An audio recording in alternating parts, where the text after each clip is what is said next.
আজকে বিশ্ব প্রতিবন্ধী দিবস। বিশ্ব প্রতিবন্ধী দিবসে প্রতিবন্ধীদের সামাজিক মর্যাদা এবং অর্থনৈতিক পুনর্বাসনের দাবিতে এবং আরো অন্যান্য মোট 14 দফা দাবির ভিত্তিতে জেলা শাসকের নিকট আমাদের ডেপুটেশন কর্মসূচি।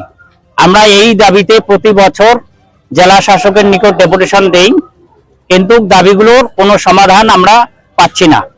তো এবারে আমরা আবার এই দাবিগুলোর ভিত্তিতে জেলা শাসকের কাছে এসেছি এবং আমরা আজকে পরিষ্কার বলে যেতে চাই প্রশাসনকে, এই বছরেই জেলা শাসকের কাছে বিশ্ব প্রতিবন্ধী দিবসে এইভাবে আসা আমাদের শেষ। আগামী বছর থেকে আমরা যে আন্দোলন করব, কুচবিহার জেলার প্রত্যেকটা ব্লক অফিসের উপর দিয়ে যে রাস্তাগুলো গেছে সেই রাস্তাগুলো অবরোধ হবে।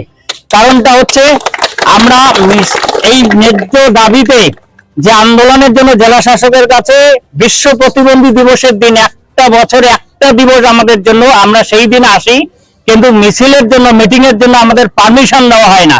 পারমিশন দেওয়া নিয়েও প্রশাসনের অনেক টালবাহানা।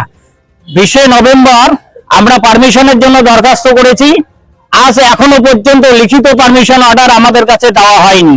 সুতরাং আমাদের আন্দোলন নিয়েও একটা ছেলেখেলা বৈষম্য চলছে, দাবি পূরণ তো দূরের কথা।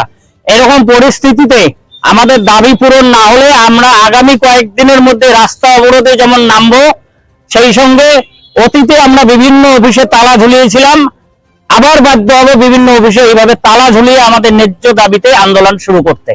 আমাদের আজকের মূল যে দুটো দাবি, মানবিক পেনশনের অর্থ 1000 টাকার পরিবর্তে বাড়িয়ে 5000 টাকা করতে হবে এবং অন্যান্য সম্প্রদায়ের মতো প্রতিবন্ধীদের জন্য রাজ্যে পৃথক উন্নয়ন বোর্ড গঠন করতে হবে এবং সরকারি ঘর প্রতিবন্ধীদের দেওয়া হচ্ছে না কেন, অবিলম্বে সরকারি ঘর দেওয়ার ব্যবস্থা করতে হবে।